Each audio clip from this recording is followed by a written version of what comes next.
19 March 2021 আইসল্যান্ডে খুব ভয়ঙ্কর একটা ভলকানিক এরাপশন হয়, যেটি এতটাই ভয়ঙ্কর ছিল যে প্রায় 40 কিলোমিটার দূর থেকে মানুষ এটাকে দেখতে পায়। এটি কোনো সাধারণ ভলকানিক এরাপশন ছিল না, এর পেছনে একটা রহস্য লুকিয়ে রয়েছে। কি এই রহস্য? এই ভলকানিক এরাপশন নিয়ে সারা পৃথিবীর লোকেদের কেন অবাক করে রেখেছে? আজকের দিনে এই ভলকানিক এরাপশন একটা টুরিস্ট প্লেস হয়ে গেছে। পৃথিবীর নানান জায়গা থেকে বহু মানুষ কেন এই আইসল্যান্ডে আসছে? এই ভলকানিক এরাপশন দেখার জন্যই। আমাদের পৃথিবী নানান রহস্যে ভরপুর। পৃথিবীর ভৌগোলিক ও প্রাকৃতিক পরিস্থিতি এটাকে সবার চেয়ে আলাদা করে। ভূপৃষ্ঠের উপরে গাছপালা, জীবজন্তু, নদী, পাহাড়, পর্বত সবকিছুই দেখতে পাওয়া যায়। এগুলো ছাড়াও পৃথিবীর হাজার হাজার ফুট গভীরে আরো অনেক ধরনের রহস্য লুকিয়ে রয়েছে, যেগুলো ব্যাপারে হয়তো আমরা অনেকেই জেনে থাকি না। আজকে আমরা এই ভলকানিক আইসল্যান্ড সম্পর্কে নানান জানা অজানা তথ্যই আলোচনা করব। ইউরোপের একটি দেশ আইসল্যান্ড। এই জায়গাটি হচ্ছে পৃথিবীর সবচেয়ে কম ঘনবসতিপূর্ণ দেশ। চারিদিকে শুধুমাত্র পাহাড়, পর্বত ও নদী নালা। আজ থেকে প্রায় 400 বছর আগে ভূমিকম্পের পর ফারাইড মাউন্টেন্স একটা আগ্নেয়গিরিতে খুব ভয়ঙ্কর বিস্ফোরণ হয়।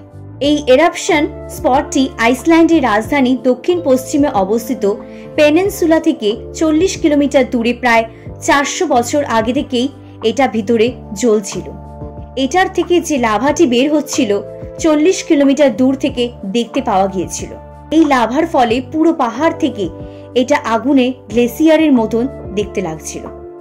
মিড আটলান্টিক রিজেতে অবস্থিত এমন একটা জায়গা যেখানে অনেক সক্রিয় আগ্নেয়গিরি দেখতে পাওয়া যায়, এবং পুরো আইসল্যান্ডে প্রায় 30টি অ্যাক্টিভ ভলক্যানো রয়েছে।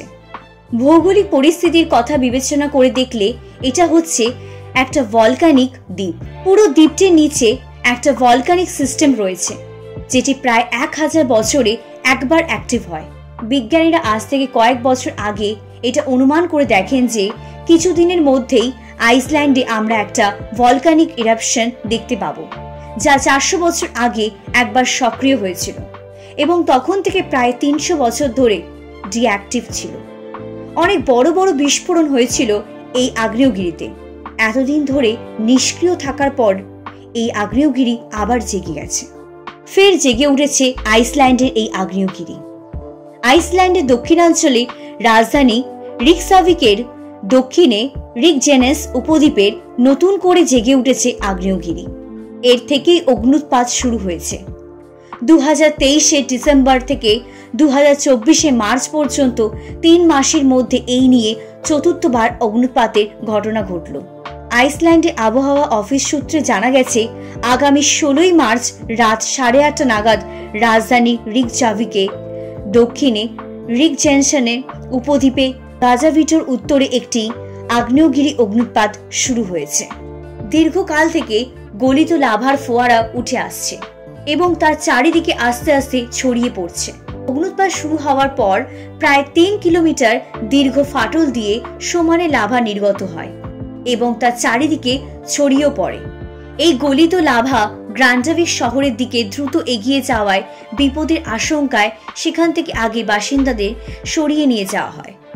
2024 সালে 8 ফেব্রুয়ারি অগ্নুৎপাতের কারণে আগ্নেয়গিরির কাছে গ্রেন্টাভিক ফিশিং টাউন থেকে প্রায় 4000 বাসিন্দাকে সরিয়ে নিয়ে যাওয়া হয়েছিল। জানুয়ারিতেও অগ্নুৎপাতের কারণে বেশ কিছু বাড়ি পুড়ে যায়। এছাড়াও আইসল্যান্ডে আকর্ষণীয় পর্যটন কেন্দ্র ব্লু লাগুন থেকেও লোকজনকে সরিয়ে নিয়ে যাওয়া হয়েছে। পর্যটন কেন্দ্রটি সাময়িকভাবে বন্ধ করে দেওয়া হয়েছে। বিশেষজ্ঞদের মতে ফেব্রুয়ারি আগ্নেয়গিরি তুলনায় এই আগ্নেয়গিরিটি অনেক বেশি শক্তিশালী। এই দেশটিতে মোট 33টি সক্রিয় আগ্নেয়গিরি রয়েছে। এই অগ্নুৎপাতের আগে 80 বার ভূমিকম্প হয়েছে, যার ফলে মাটির তলায় প্লেটগুলি অবস্থানগত তারতম্য ঘটে এবং শেষ পর্যন্ত এই আগ্নেয়গিরি থেকে নতুন করে লাভা বেরোতে শুরু করে। এবার বলি আগ্নেয়গিরি কি। একটা এমন ধরনের পাহাড় যেটার নিচে থাকে তরল ম্যাগমা, যা পৃথিবীর গভীরতর উঁচু চাপের জন্য সেই ম্যাগমাটি বাইরে বেরিয়ে আসে। সেই উচ্চ চাপের জন্যই জিওথার্মাল পদ্ধতিতে ভেতরে পাথরগুলো গলে যায়। যখন মাটির তলা থেকে চাপ উপরের দিকে দেয় তখন সে পাহাড়টি ফেটে যায়, মুখ দিয়ে বেরিয়ে আসে জ্বলন্ত লাভা। সারা বিশ্বে 500টিরও বেশি সক্রিয় আগ্নেয়গিরি রয়েছে, আর এগুলির মধ্যে বেশিরভাগই রিং অফ ফায়ারের অন্তর্গত। প্রশান্ত মহাসাগরের গভীরতায় আগ্নেয়গিরির একটা ব্লেড রয়েছে, তাই এটাকে রিং অফ ফায়ারও বলা হয়। তবে মূলত 3 ধরনের আগ্নেয়গিরি আমরা পৃথিবীতে দেখতে পাই। একটি হলো পাথরের ন্যায় ছোট ফাঁপা আগ্নেয়গিরি, যেটার ভেতর থেকে লাভা বেরোতে থাকে। দ্বিতীয়টি হলো উঁচু পাথরের ন্যায় আগ্নেয়গিরি, যেগুলির মধ্যে অনেক সুড়ঙ্গ থাকে যেখান থেকে লাভা বের হয়। তৃতীয় হলো আগ্নেয়গিরিটি হচ্ছে সমতল পাথরের মতন। ভারতে 2টো আগ্নেয়গিরি রয়েছে, যেগুলো হচ্ছে ব্যারেন আগ্নেয়গিরি, আন্দামান নিকোবর দ্বীপপুঞ্জে অবস্থিত, এবং আরেকটি হচ্ছে নারকোডাম, এটিও সেখানেই অবস্থিত। তবে এগুলির মধ্যে ব্যারেন আগ্নেয়গিরিটিকে সক্রিয় মানা হয় ও নারকোডামকে বলা হয় সুপ্ত আগ্নেয়গিরি। আগ্নেয়গিরির দ্বারা যেসব উচ্চ সব পাহাড়গুলি তৈরি হয় সেগুলো নিচে উচ্চতার জন্য সারা বিশ্বে প্রসিদ্ধ হলেও আগ্নেয়গিরি হচ্ছে মানবজাতির জন্য খুবই ভয়ঙ্কর।